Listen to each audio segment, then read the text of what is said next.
Nu skal vi se, hvordan vi kan dele hele mapper, og det kan være meget, meget smart, hvis man for eksempel ikke vil dele med sin lærer hver eneste gang, man laver et nyt dokument inde i sin engelsk mappe.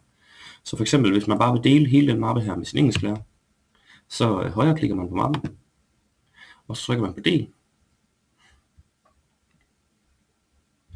Og så skal man bare gøre præcis, som man gjorde ved dokumenter, det vil sige, at vi angiver den e-mailadresse, som skal have lov til at kunne kigge i det.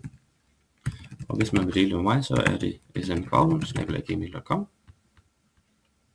Og så gør man simpelthen sådan, at jeg kan redigere det. Det vil sige, at jeg hver eneste gang I opretter et dokument herinde i jeres engelsk mappe, så vil jeres engelsklærer så kunne gå ind og se, hvad det er, I laver, og vil kunne give jer gode råd til, hvordan I kan komme videre med opgaven.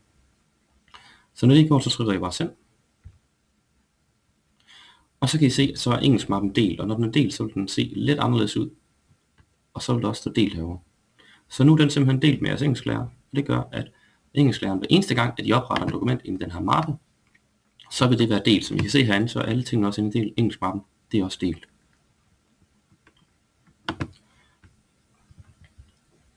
Og det kan man gøre med alle sine mapper. Og hvis man fx har et dokument herude, så kan man også bare føre det op i engelskmappen, sådan at det kommer hen, hvor det også bliver delt.